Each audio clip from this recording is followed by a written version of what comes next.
definitely great. Let's move on. I didn't pick. I was waiting for somebody to ask. I didn't put a last topic on here today because I expect this conversation for this next thing to go for quite a while.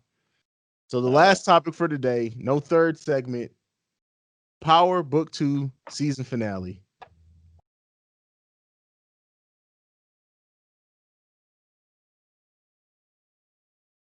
God fucking damn. This was an amazing hour to watch. Baylor, did you get to watch the Power season finale? Yep. All right.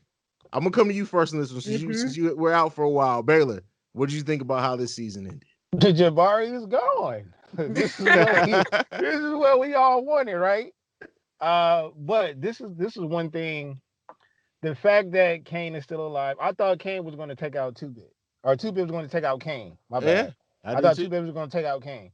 And I thought Tyreek was going to set that up. I said this before. Overall, 50 has an opportunity to turn this into a Marvel-like universe. He really does. Because he builds up his characters so well. You know what I mean? To where some of these cats could have spin-off shows. You know, maybe they can't go that far into having 4, 5, or 6 seasons, but a lot of these characters can have their own. Seeing my boy Tommy. Come on, man. Boy, listen. When When I that seen car when I drove off, when I seen his that car, he came out that house from talking to Cash. Listen, it felt completely like you knew we were gonna be in for a ride. When he looked at Tariq and was like, "If you don't get your little ass off that shit was amazing, man." And how about the use of many men to kind of foreshadow his return? That was like genius. And how refreshing was it to see Cash again? Because I kind of, I'm a mother, so the mother in me after Lakeisha died, I was like, oh, I hope Cash is all right. It's kind of dope that Tommy's still checking for him. yeah, but he's the only one that had a growth spurt. Like, I know, I know, he went from like 7 to like 16. I know. He looks mad grown now. But go ahead, Marquis, you were saying something. What was the quote he said? I am the dark. I'm the dark. I'm the darkness or whatever. When he shot him, Jabari, and he was like, "Oh, you you watched? have to follow this dark path." You know what I'm saying? Like, yo, that was some dope shit. He was like, yo, you got it wrong. I am the dark path. Yeah. Nah, fuck that. You know what I'm saying? This is the life I chose. This is who I am. I mastermind all this shit. That was pretty fucking dope. The last thing you want to do is tell a nigga with a gun that you're not a killer.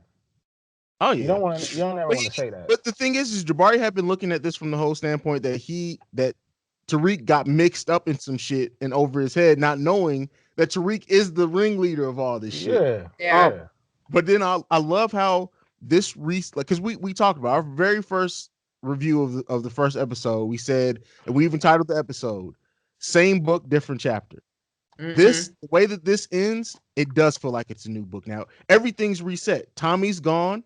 Tasha's gone. You know what happened with Cash? Of course, we have characters like Sax who are going to come back or whatever. But really, going forward now, Sax and Tariq are really the only characters from the original series who are still going to be prominent. Now, we may get other ones to pop up. They're going to be prominent going forward, and they're both in such different positions now that it's like Sax going to work with Method Man's character. Like, that's going to be an interesting dynamic because I did enjoy seeing them together and how they played off each other. We know Method Man is looking for a new partner now since his woman isn't really fucking with him. So, like, it just completely cleanses the palette from the series that came before it and close those doors and position everything to where now next season can be a completely different show. And don't forget about 2-Bit. Don't forget about him. We ain't seen the last of 2-Bit. Oh no, not at all. But I'm excited for that alliance. I'm excited to see Sax and Meth on the. And you know what? I think the writers are going to do exactly what they did to Tariq's character for us with Sax. We're going to go from hating him to rooting for him in the next season of this. That's going to be a hell of a spin. Because I will say this: as much as we hate Sax, that is a strong character, right? Yeah. Oh yeah. For sure. A strong character, but his niece can still go though. She can. Go. She needs to go for sure. Yeah. And then I'm curious to see what happens with Brayden and Tariq, because you could see some, some roots of discord there. I am just really upset that Bobby Brown is coming into the next season with us. I was really hoping that he was going to be gone. I'm Well, I not like really, his because character. Why didn't you want to see? I I feel like like his he's a character. strong character too. He's a strong I character, agree. but I strongly dislike him. So That's the point. That's the point. It's gonna be like this, Sachs. You're gonna dislike him, but maybe there's gonna be a point where you might appreciate him. Well, and then he'll die. I will say right, exactly. If one thing we know about this show, once you start appreciating motherfuckers, they're gone. But I feel like the one thing that did get me and made me feel a little bad for him, because I'm a mom again, it's like when he really was outside of the hospital and was like, "But you made me this way, Mom." It was just like, right. yo, you know what I mean? And then I do feel like, yo, Mary J goes down as the worst mother in history on this show because, at the end of the day, I get it about, raising your kids to be in this life, but she doesn't give them enough information. So it's, in the absence of information, people make their own uninformed decisions, and that's kind of what's happening all around her. And then people don't completely trust her. And then there's Zeke, who he needed to get Zeked, honestly. I'm sorry. The I may have to tell them what I know. Wait, what was my boy name? What was He's my like, boy she name? don't know nothing. That's my professor. And what was my boy name? Was it Rico? Who? Which one? Oh yeah, the dude Yeah, from yeah. Yo, he was in there, like, he was a part of 2 episodes, less than 5 minutes. I know.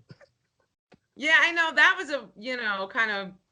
Sometimes I do feel like Power gives you some like not needed storylines. It's like, all right, we didn't even need the whole You could Rico. have found somebody else to shoot up that goddamn bar.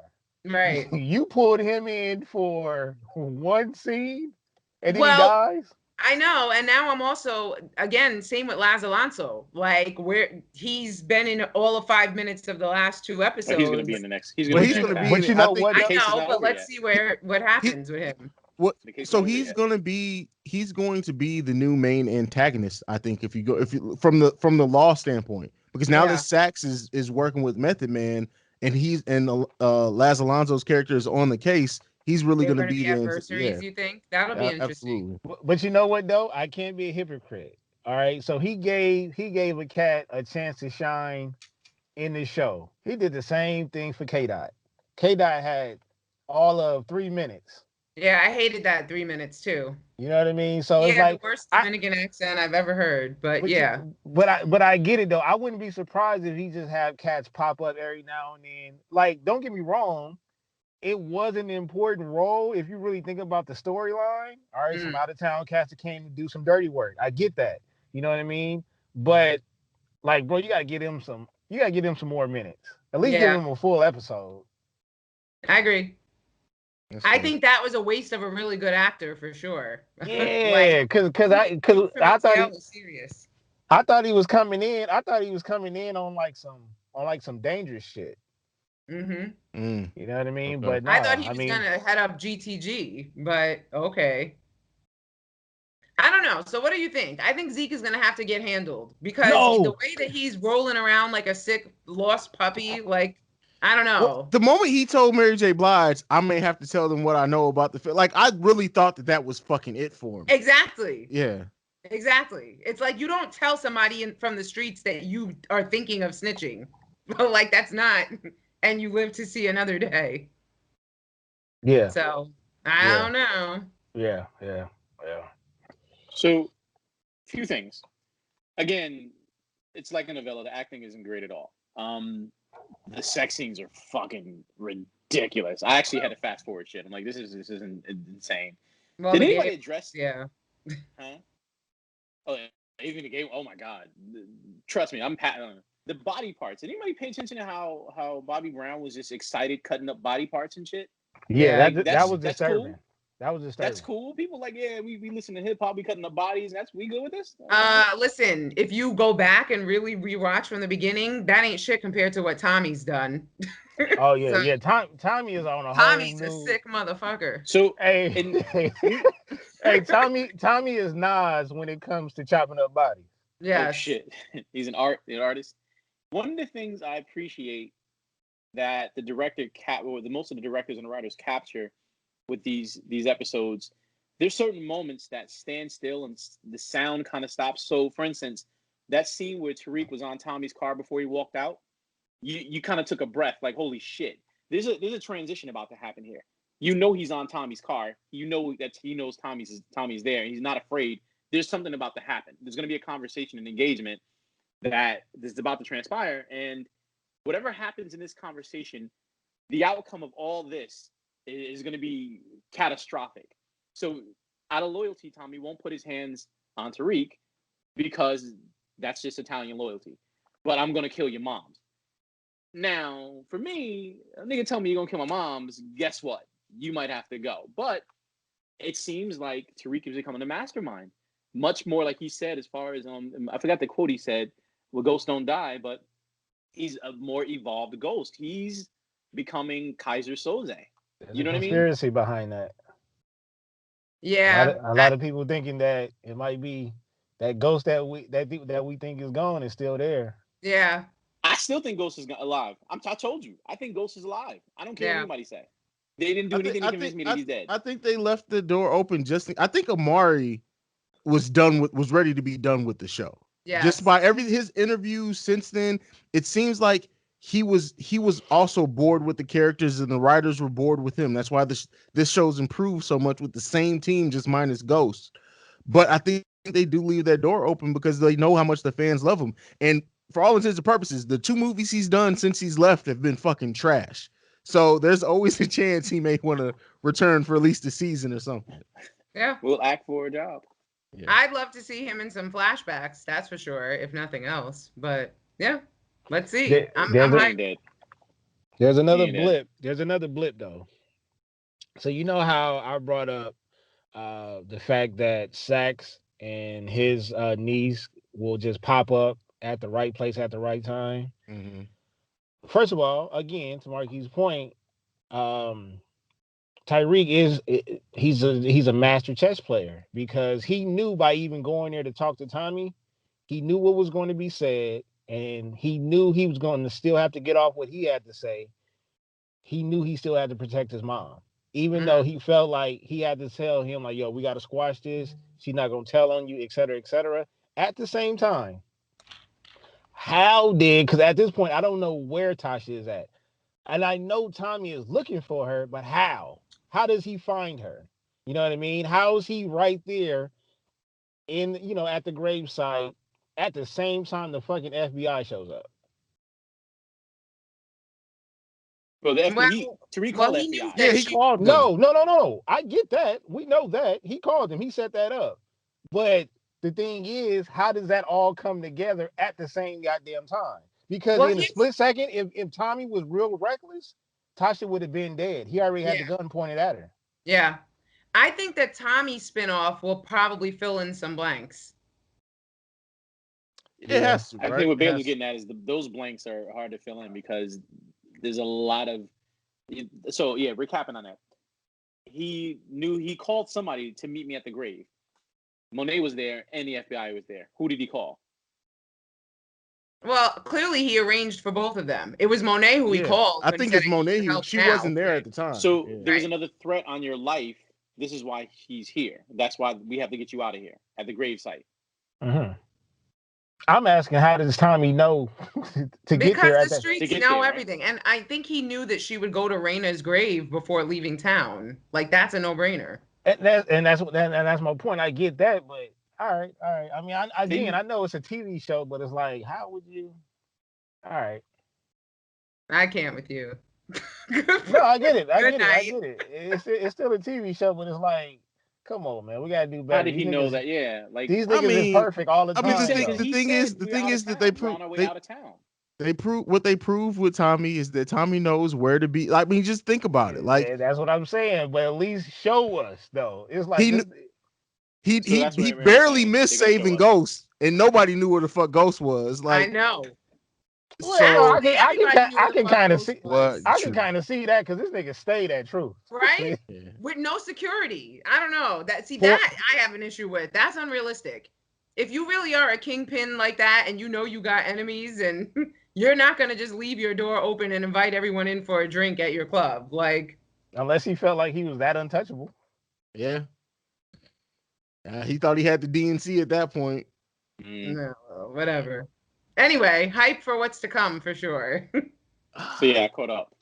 So I mean, yeah, I see you, Carter. That's what's up. Going into next season. So Monet is fully on Tariq's side at this point. He's integrated into the family. Really, Tariq at this point kind of has Bobby Brown in his corner as well, but because he's dangling over his head for help him get back in the family as well. So like, I'm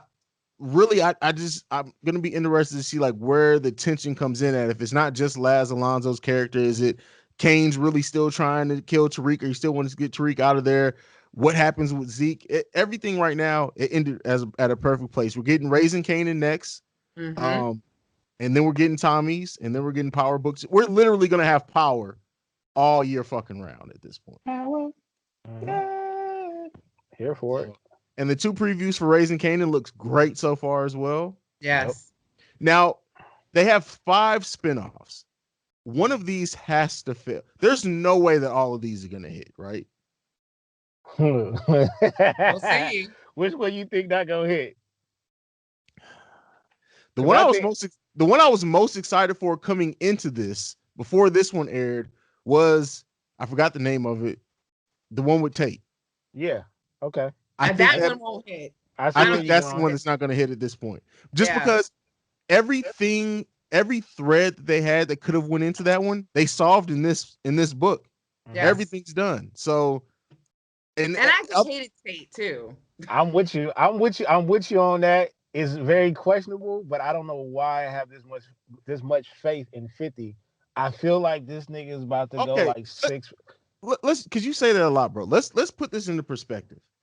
50 doesn't write, he doesn't direct, he isn't the showrunner on any of these shows. So let's give respect to the actual showrunner, because I really think she's the one who's really masterminding this. I get it. 50's the name, he's the headliner, he's a producer on it, which producers really only foot the bill, they pay. But as far as running the show to day, I don't think that 50 has much. Well, the only reason why I said that is because from what I've heard, that's who he does.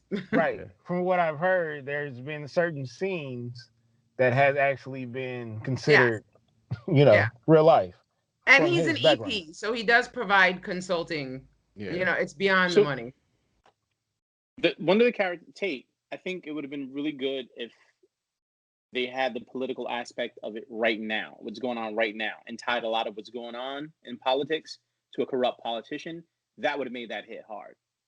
Yeah. Good point. They might have missed an opportunity on that one. And they could, but they still could.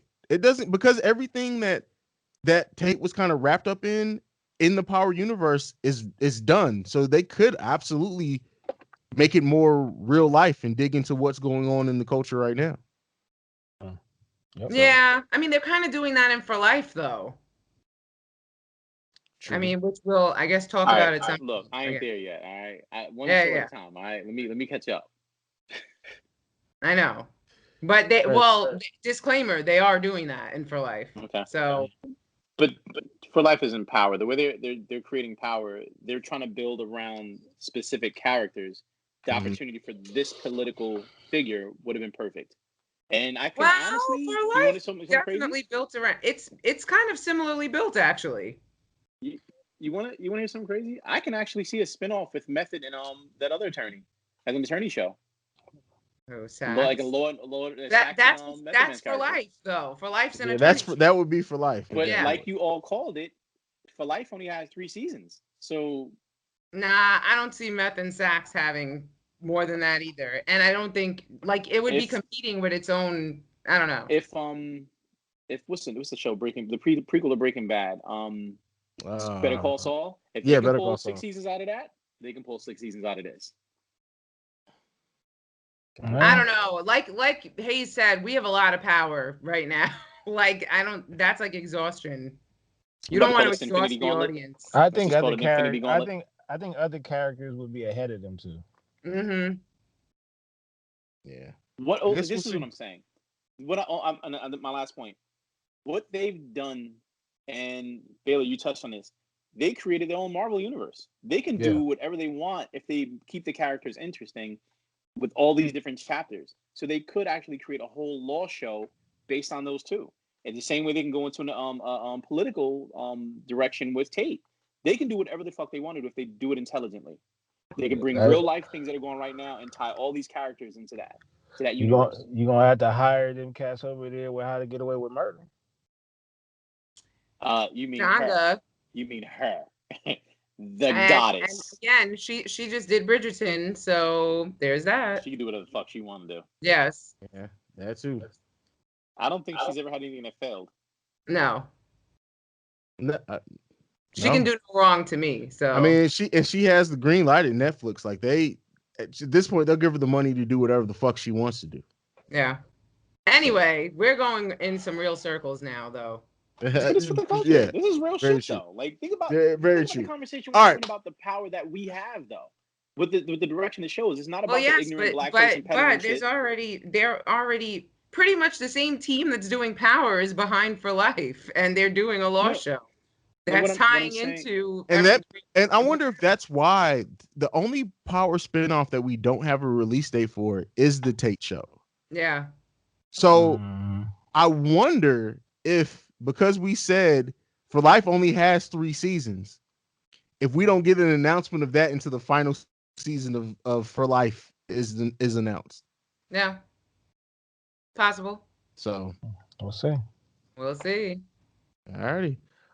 Final ratings for Power season finale. What does everybody give it? Mary, I'll come to you first. I mean, what's our metric again? Trash bags? No, not for TV and film. We're just out of 5. I thought it was dope. I give it a 5 out of 5. I felt like it wrapped everything in a bow perfectly. Yeah. Baylor? So let's see. It's for sure a 5 with me. I just need to know, like, I'm about to walk into work right now. If Sax is there, I got some questions with the writers, bro. Like, how you know that I'm at work already? Fair enough. Marquis? 4.5 out of 5. Much better than I thought it would be. I gotta give it a 5 as well, because I think that it did everything it needed to do without going any of the ways I expected it to go. Yep. And that's that for Power. And maybe this is just some of my PTSD from the original series. By the end of that show, I knew that basically where every season finale was going up until they decided to kill fucking Ghost. So yeah, I mean, and they positioned everything so well that I think I don't see a better way that they could have ended this season. Only thing they could have did with more surprising was kill Tariq and make Kane the main character. That's the only other thing that they could have did. That's crazy. I me being a selfish Power fan, I do believe more bodies should have hit the floor. But definitely. I definitely expected more bodies to hit the floor. So was I. Yeah. So I was surprised that we didn't get more deaths, but it is what it is. So that's that's true. That's season 1 of Power Book 2 Ghost. That is this episode of The Breaks Radio. Go ahead and give them your social media. Any parting words? Let's get the fuck up out of here. Mary, for real. It's been a long one. Anyway, at Miss Mary Almonte on all social platforms and at Young Urban Moms. Stay up, y'all. It's been a solid 5 days of 2021 before this shit hit the fan. So that's for sure. Baylor? At Baylor The Great on all social media platforms. BTG for President. Open Run with BTG, part of the Red Science Network. You can also find me at Three's Company / Pour the Cup / goodbye. /s'mores / graham crackers, toasted graham crackers. Oh man, all right. You can follow me at CEO Haize, the CEO Haize. You can follow us collectively at The Breaks Radio. You can send us any feedback, questions, comments, concerns. TheBreaksRadio@gmail.com. We are the #1 podcast for the culture, and this week we out. Wait, did Marquis go? I know. Oh shit, my bad, Mark. He just be forgetting everybody. Or you can follow Marquis at Go ahead, bro. I'm sorry. How do you follow some shit up like that? You just wrap this shit up in a bow. Yeah, you trying to hurry up and get to those Asian graham crackers. I cannot. That's it. I'm logging out. I ain't got nothing to say. We can end this shit right now. Oh man, we out this bitch. Peace.